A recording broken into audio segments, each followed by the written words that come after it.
आधी रात के सन्नाटे में हवेली की छत से अचानक उसका नाम गूंजा और उसी पल आरव के हाथ से टॉर्च फिसल कर जमीन पर गिर गई। हवेली के भीतर हवा अचानक से भारी हो गई, जैसे दीवारों ने सांस रोक ली हो। सीढ़ियों को ऊपर अंधेरा और नीचे ठंडा फर्श। आरव वहीं जम सा गया। उसे पूरा यकीन था कि उस सुनसान हवेली में उसके अलावा कोई नहीं था।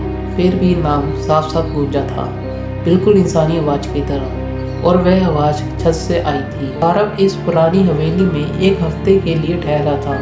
शहर से दूर पहाड़ी इलाके में बनी ये हवेली सालों से बंद पड़ी थी। उसकी देखरेख सिर्फ एक बूढ़ा चौकीदार करता था, जो दिन ढलते ही बाहर के कमरे में चला जाता था। उस रात भी चौकीदार नीचे था और आरव ऊपर की मंजिली पर अकेला था। नाम सुनते ही उसके दिमाग में एक अजीब सी बात घूमती। इस हवेली में आने से पहले उसने किसी को अपना नाम नहीं बताया था। हर कदम के साथ सीढ़ियां चरमराई, जैसी हवेली खुद उसके वजन से परेशान हो। छत की ओर बढ़ते हुए हवा में सीलन और जली लकड़ी की गंध धुली थी। तभी टॉर्च की रोशनी में दीवार पर ऊपरी परछाई हिलती दिखी, मानो किसी ने छत पर चलना शुरू कर दिया हो। आरव का दिल तेज से धड़कने लगा और पसीना गर्दन तक उतर आया।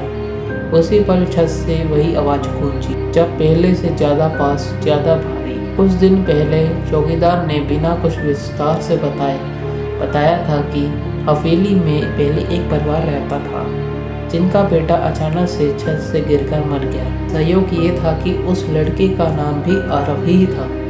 तब आरव ने उस बात को हल्के में ले लिया था, लेकिन अब हर कड़ी अपने आप जुड़ती जा रही है। छत के दरवाजे तक पहुंचते ही टॉर्च की रोशनी झपकाने लगी और हवा एकदम ठंडी हो गई। दरवाजा खुला था, छत पर कोई नहीं था, बस टूटी रेलिंग और नीचे गहरी खाई। तभी आरव ने महसूस किया कि उसके पीछे कोई खड़ा है। उसकी पलटने की हिम्मत नहीं हुई, लेकिन गर्दन के पास ठंडी सांसों का एहसास साफ हुआ था। अगली सुबह चौकीदार ने आरव को हवेली के नीचे बेहोश पाया। छत की रेलिंग के पास ताजे पैरों के निशान थे, जो सिर्फ एक ही दिशा में जाते थे, सीधे खाई की ओर। आरव बच गया, लेकिन उस रात के बाद उसने अपना नाम बदल लिया। आज भी लोग कहते हैं कि आधी रात उस हवेली में छत से फिर से नाम गूंजता है, और जो भी उसे सुन ले वह पहले जैसा कभी नहीं रह पाता।